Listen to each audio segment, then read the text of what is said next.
السلام علیکم ورحمۃ اللہ وبرکاتہ۔ سیرت النبی صلی اللہ علیہ وسلم قسط نمبر 3۔ اگر آپ کو ہماری یہ کاوش پسند ہے تو کمنٹ میں سبحان اللہ ضرور لکھیں، اور اگر چینل پر نئے ہیں تو سبسکرائب بھی کر دیں۔ شکریہ۔ ناظرین محترم، حضرت ابراہیم علیہ السلام کے بیٹے حضرت اسماعیل علیہ السلام کے 12 بیٹے تھے۔ ان کی نسل اس قدر ہوئی کہ مکہ مکرمہ میں نہ سما سکی اور پورے حجاز میں پھیل گئی۔ ان کے ایک بیٹے قیدار کی اولاد میں عدنان ہوئے۔ عدنان کے بیٹے معد اور پوتے کا نام نزار تھا۔ نزار کے 4 بیٹے تھے، ان میں سے ایک کا نام مدر تھا۔ مدر کی نسل سے قریش بن مالک پیدا ہوئے، یہ فہر بن مالک بھی کہلائے۔ قریش کی اولاد بہت ہوئی، ان کی اولاد مختلف قبیلوں میں بٹ گئی۔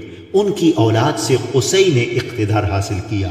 قصی کے آگے 3 بیٹے ہوئے، ان میں سے ایک عبد مناف تھے، جن کی اگلی نسل میں ہاشم پیدا ہوئے۔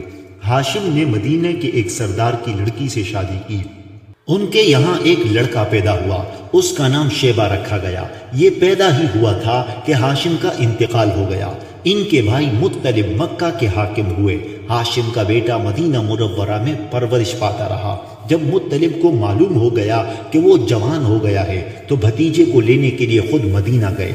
اسے لے کر مکہ مکرمہ پہنچے تو لوگوں نے خیال کیا کہ یہ نوجوان ان کا غلام ہے۔ مطلب نے لوگوں کو بتایا یہ ہاشم کا بیٹا اور میرا بھتیجا ہے۔ اس کے باوجود لوگوں نے اسے مطلب کا غلام ہی کہنا شروع کر دیا۔ اس طرح شیبہ کو عبد المطلب کہا جانے لگا۔ انہی عبد المطلب کے یہاں ابو طالب، حمزہ، عباس، عبداللہ، ابو لہب، حارث، زبیر، ضرار اور عبد الرحمن پیدا ہوئے۔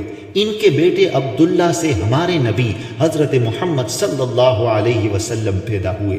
حضرت عبد المطلب کے تمام بیٹوں میں حضرت عبداللہ سب سے زیادہ خوبصورت اور سب سے زیادہ پاک دامن تھے۔ ناظرین محترم، یہ بہترین سلسلہ جاری ہے، لہٰذا قسط نمبر 4 دیکھنا ہرگز نہ بھولیں۔